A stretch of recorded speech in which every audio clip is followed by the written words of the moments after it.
One country has won the World Cup 5 times. No other nation has even reached 4 wins more than twice. One country has scored more World Cup goals than any other in history. One country is the only nation on Earth that has played in every single World Cup since it began.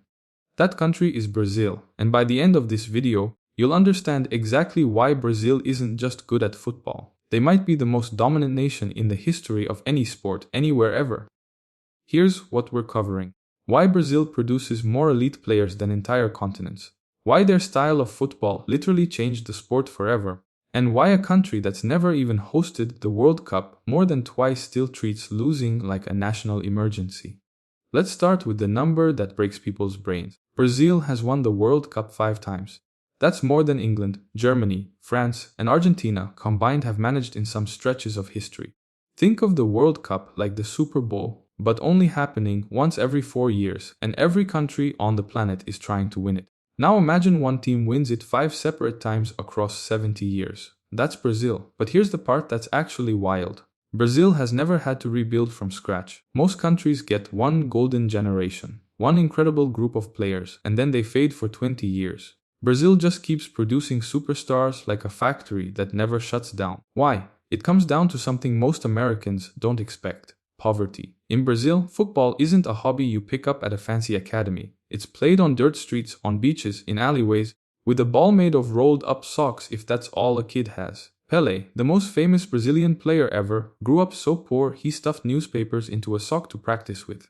That kid became arguably the greatest player who ever lived. This matters because street football forces creativity. There are no coaches yelling instructions, no structured drills. Just kids, a tight space, and pure imagination. That environment created a Brazilian style of play so different, it actually has its own name. Joga Bonito, the beautiful game. Here's a fact that surprises people every time. Brazil didn't just play football well. They changed what football was allowed to look like. Before Brazil's golden era in the 1950s and 60s, football was mostly about strength and structure. Brazil showed up with flicks, tricks, no-look passes, and dribbling that looked more like dancing than sport.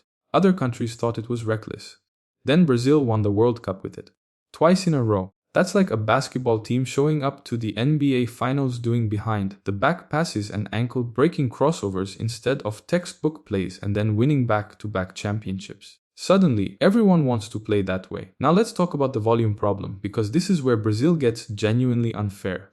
Brazil has roughly 215 million people. That's a big number, but plenty of countries have big populations. The difference is how many of them are obsessed with football specifically. In Brazil, football isn't just popular. It's basically a second language. Kids learn to control a ball before some of them learn to read fluently.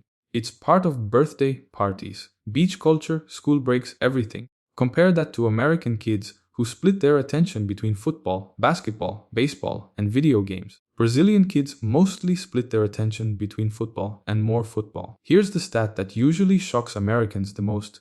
At any given time, there are roughly 5,000 Brazilian footballers playing professionally outside of Brazil. 5,000. Spread across leagues in Europe, Asia, the Middle East, and the Americas. No other country exports talent like this. Brazil isn't just building players for their own league. They're stocking entire leagues across the planet. So now you've got insane raw talent, a culture obsessed with creativity, and a country exporting players everywhere. What happens when you combine all of that with actual results? You get a level of expectation that would crush most countries. In Brazil, finishing second in the World Cup isn't an achievement. It's treated like a national tragedy. In 2014, Brazil hosted the World Cup on home soil. Everyone expected them to win it. Instead, in the semifinal, Germany beat them 7-1. Let that number sink in. 7-1. In football, a 3 or 4 goal win is considered a blowout. 7 goals is almost unheard of at this level. That game is now just called Mineirazo. In Brazil, named after the stadium where it happened, people still bring it up like it happened last week. Grown men cried in the stands. The president of Brazil reportedly left before the game ended. That's the level of pressure we're talking about. Winning isn't a goal in Brazil. It's an expectation baked into the national identity. And that pressure actually explains something most people get wrong about Brazil. People assume Brazilian football is just about flashy tricks and fun. But the real secret is they combine flair with brutal mental toughness. You don't win 5 World Cups by being entertaining. You win them by handling pressure that would break most teams completely. Here's another angle most people never think about. Brazil's dominance isn't just historical, it's structural. The country runs what's basically a never-ending talent pipeline. Massive academies scout kids as young as 7. Clubs like Flamengo and Sao Paulo FC compete fiercely just to sign 12-year-olds because everyone knows the next Pelé, the next Ronaldo, or the next Neymar could be playing barefoot on a beach somewhere in Bahia right now. Speaking of Neymar, here's a fun fact most casual fans don't know. Brazil has produced more players named in FIFA's all-time greatest XI lists than any other nation. Pelé, Ronaldo, Ronaldinho, Romario, Zico, Garrincha. That's not luck, that's a system. Now, here's something that might surprise you. Despite all this dominance, Brazil's last World Cup win was back in 2002. That means an entire generation of football fans has now grown up watching Brazil chase a trophy they haven't touched in over 2 decades. For most countries, that gap wouldn't matter much. For Brazil, it's treated like an emergency that needs fixing every single tournament. That tension is actually part of what makes Brazil fascinating to watch. They're not just playing for wins anymore. They're playing to prove they're still the standard everyone else is measured against. So let's bring this together. Brazil dominates because of 3 things working at the same time.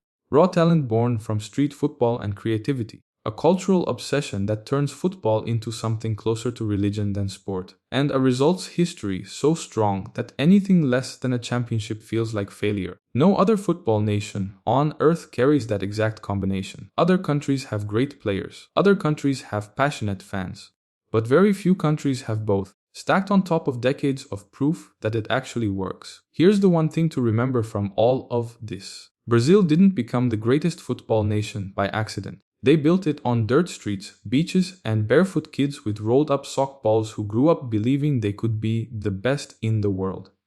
And enough of them actually were. If this kind of breakdown is your thing, hit subscribe, because we're going deeper into football's biggest stories, rivalries, and legends every single week.